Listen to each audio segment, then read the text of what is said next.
nouvelle édition sur LCF, les titres. Les experts des 5 pays d'Afrique de l'Ouest ayant le bassin de la Volta en partage se réunissent pendant 2 jours à Lomé. L'agenda de cette rencontre, poser les bases de l'harmonisation des différents programmes nationaux de gestion durable du fleuve. Le président de la délégation de la préfecture du Golfe en botte et en casque de chantier ce mardi. Il a donné le coup d'envoi à un projet de construction d'infrastructures routières dans le canton de Zanguera.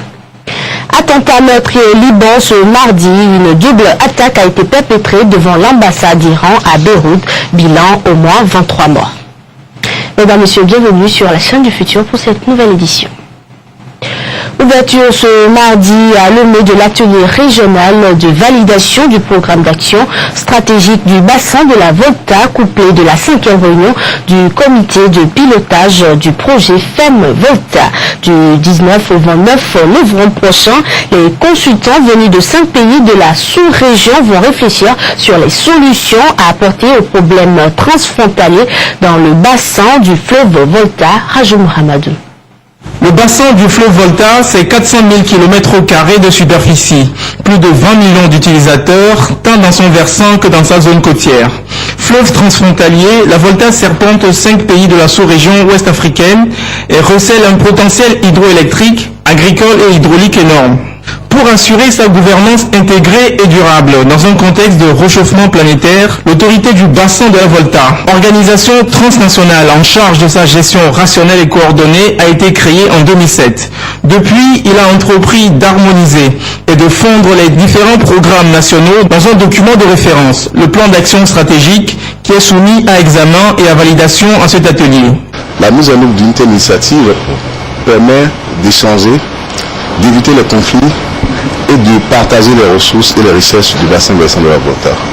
C'est un projet qui nous aide à mieux comprendre et à mieux caractériser le bassin, comprendre les problèmes environnementaux, les problèmes liés aux ressources en eau, et comprendre aussi quels sont les acteurs au niveau du bassin de la Volta, quelles sont leurs préoccupations, quelles sont les activités, et de quelle manière ces acteurs qui sont au niveau de la portion nationale du bassin de chaque pays peuvent contribuer à un développement durable du pays sur la base des ressources de ce bassin.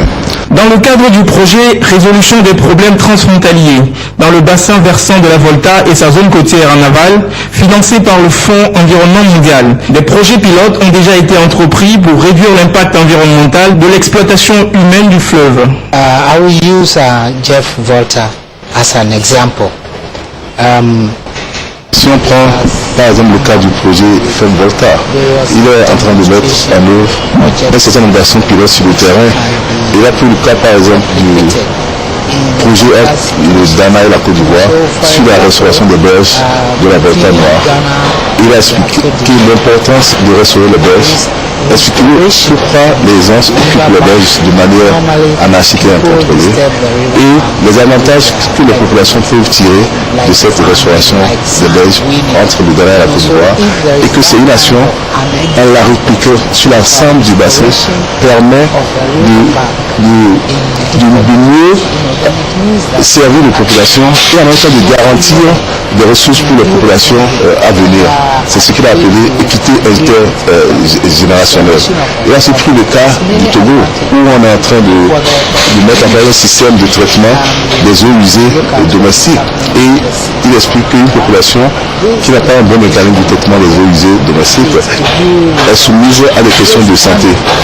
Et une population qui est malade ne peut pas être productive, elle ne peut pas vivre dans une indépendance économique. Who are going to contribute towards socio-economic? Dans l'intérêt des générations présentes et futures, il y a urgence à agir car le péril climatique menace déjà le bassin de la Volta. Selon les chercheurs de l'Institut international de gestion de l'eau, d'ici 2050, si rien n'est fait, une hausse de 3 degrés en moyenne de la température pourrait compliquer la production hydroélectrique, provoquer une évaporation forte des eaux et affaiblir considérablement la production agricole dans la sous-région. Après le canton de Salvador, c'est au tour du canton de Zanguira, dans la préfecture du Golfe, de bénéficier de la construction d'infrastructures rurales. Et c'est le président de la délégation spéciale de la préfecture, Abouka Kossi, qui a lancé le début des travaux ce mardi à Lomé. Le projet qui va bénéficier à 9 cantons est financé sur les fonds de la préfecture. Apolline Abaki. C'est la sortie du terrain du président de la délégation spéciale de la préfecture du Golfe, sa suite, ainsi que les chefs villages du canton de Zanguira. Tous sont allés lancer les travaux de construction de cette voie d'1 km 300 qui relie les villages de Fauzi, Anibé et Vaugomier dans le canton de Zanguira. Sous leur regard admiratif, les peleuses et bulldozers couvent, évacuent l'emprise et tracent la route. Cette construction de voie réjouit déjà le chef canton de Zanguira qui reconnaît qu'aucun développement n'est possible sans infrastructure. Sans la voie, on ne peut rien faire. C'est ça qui développe un milieu. Donc ce matin, nous sommes ravis d'accueillir la délégation spéciale de la préfecture du Golfe. Secondo, ce matin, je vois que le président de la délégation nous a expliqué d'où vient le fonds pour cette route. C'est-à-dire que les impôts qu'on collecte, les tickets qu'on collecte dans les marchés, pour la préfecture, c'est à base de ça qu'on est en train de travailler pour notre milieu. On devait le remercier vraiment. Je suis tellement content d'avoir cette route-là. Mais il y a un grand mais parce que nos délégués qui sont avec nous à Zanguira et leurs chefs n'ont pas essayé de sensibiliser à fond les gens qui ont construit sur la route. C'est ça qui est un petit problème, mais de toutes les façons, à l'aide du président Boka, on va gérer ça pour qu'il n'y ait pas de problème. Pour le président de la délégation spéciale de la préfecture du Golfe, Abouka Kossi, le financement de ces infrastructures provient des taxes préfectorales. Un financement qui répond aux préoccupations du chef de l'État qui fait du développement socio-économique son cheval de bataille. Le développement de ce pays veut dire que nous devons faire un effort dans tous les villages, dans tous les cantons, dans toutes les villes pour apporter des voies d'accès à nos villages, à nos cantons. Nous pouvons également faire participer la population au développement. Nous sommes là aussi pour leur dire que les fonds qui ont permis de faire ce travail, c'est les taxes préfectorales, les impôts que nous collectons dans les marchés, dans les gares routières, bref, les taxes préfectorales servent à faire le développement dans le Golfe. Au total, 9 cantons de la préfecture du Golfe vont bénéficier de ces infrastructures. Les paysans de la localité d'Agou disposent désormais d'un outil qui va leur permettre d'améliorer leur rendement. Il s'agit de pluviomètres qui leur ont été offerts ce mardi par la Direction générale de la météorologie nationale. C'est un petit bond technologique qui augure d'un grand pas vers la modernisation des techniques agricoles qui est effectué ce jour à Agou. La Direction générale de la météorologie nationale, à travers ce don de 17 pluviomètres, entend munir les bénéficiaires de cet outil de mesure afin de les armer face au changement climatique. Pour les aider à trouver des solutions à ces problèmes, à ce défi que lance le changement climatique à l'agriculture, nous avons jugé bon de venir leur distribuer des pluviomètres. Nous allons leur montrer comment installer un pluviomètre et comment lire les hauteurs de pluie. Et avec ces hauteurs de pluie, ils pourront programmer quotidiennement leur activité. Et ils sauront, par exemple, quelle variété de culture choisir quand ils vont déterminer leur date de semis. Quand la date de semis. Réceptionné par le représentant préfectoral, ce don vient à point nommé pour le développement de l'agriculture dans le milieu.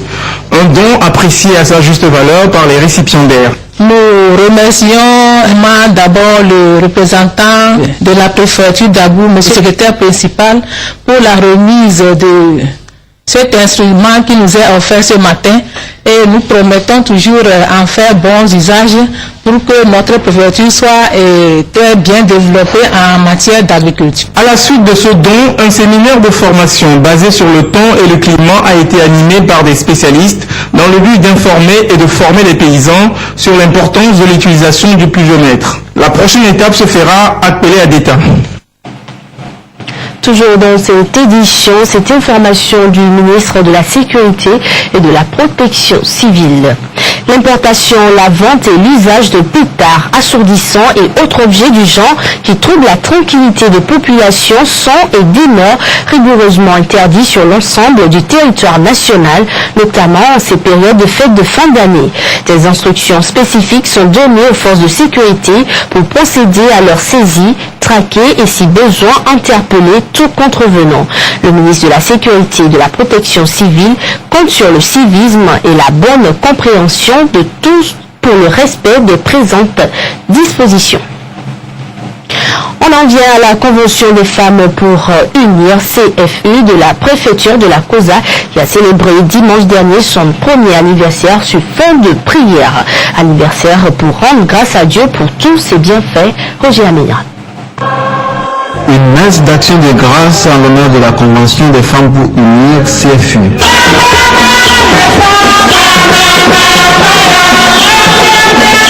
Pour célébrer ce premier anniversaire, plusieurs personnes ont pris part à cette rencontre de prière et de recueillement, une occasion pour remettre cette convention entre les mains de Dieu. Nous savons que sans la force de Dieu, on ne pourra rien faire. Et nous sommes sûrs que c'est grâce à cette protection que nous avons pu faire ce que nous avons fait. Après la messe, la Convention a procédé à l'inauguration d'une maternité et d'une unité de soins périphériques, respectivement à Daoud dans la préfecture d'Assoli et à Wangele dans la COSA, où le besoin se faisait sentir. Ce milieu avait énormément besoin d'une maternité. Il y a déjà une unité de soins, mais on avait besoin d'une maternité pour pouvoir accueillir les femmes, pour pouvoir sauver les femmes. Ça s'inscrit dans la droite ligne de la politique du chef de l'État qui ne veut plus qu'aucune femme perde la vie en donnant naissance à un enfant. Donc vous avez vu qu'on a fourni non seulement la maternité, mais les équipements et le matériel dont la maternité a besoin pour travailler. Des gestes qui ont émerveillé les bénéficiaires. Je compte beaucoup sur elle que d'abord nous aurons beaucoup de choses en plus de ce joyeux cadeau. Une réjouissance entre membres et invités a mis fin à la cérémonie. L'Office central de répression du trafic illicite des drogues et du blanchiment a interpellé 4 individus le 14 novembre dernier. Ils sont tous accusés de trafic illicite d'ivoire. Les 4 hommes ont été arrêtés en possession de 11 kilos d'ivoire d'éléphant. Ils ont été présentés à la presse ce mardi. Samuel Nori. La détermination de l'Office central de répression et du trafic illicite des drogues et du blanchiment vient encore de porter ses fruits. Ces 4 individus sont tombés dans les mailles des filets de l'Office le 14 novembre dernier. Tous 4, 3 Togolais et 1 Guinéen, ont été appréhendés pour trafic illicite d'ivoire. Tout commence à la frontière Togo-Ghana. Et de fil en aiguille, c'est un véritable réseau de trafiquants que l'Office démantèle. Les éléments de l'Office central de répression du trafic illicite des drogues et du blanchiment, en poste à la frontière Ghana à Aflao, ont interpellé le nommé Diogo Anani Babatunde alors qu'il s'apprêtait à traverser la frontière. Il avait à sa possession des objets d'art en ivoire dans son sac et les investigations suite à cette interpellation ont conduit à l'arrestation de 3 autres personnes qui se trouvaient dans un atelier en train de sculpter de l'ivoire. Il faut dire que ces individus opèrent au Togo depuis longtemps, connaissant bien sûr l'interdiction du trafic de tout spécimen d'espèces menacées d'extinction. Interrogé sur les faits, l'un des trafiquants arrêtés, sculpteur de profession, ne nie rien, mais se défend de toute mauvaise foi. Je suis dans ce domaine maintenant, ça fait 33 ans. Est-ce que vous savez que la loi interdit cela? Je sais, mais c'est à cause des enfants. Et le collège à me faire soigner, j'ai pas de yeux, à me faire soigner, c'est pourquoi ça fait sortir, sinon j'allais enterrer ça depuis. Comme il n'y a pas d'argent, qu'est-ce qu'on fait? Donc si aujourd'hui la loi est là, le gouvernement essaie de nous sensibiliser de plus pour que nous, qui avons appris ce travail comme métier, nous allons savoir que ça, de normalement, c'est interdit. Le Togo s'est positionné depuis plusieurs années comme un pays déterminé à en finir avec les trafics illicites de tout genre.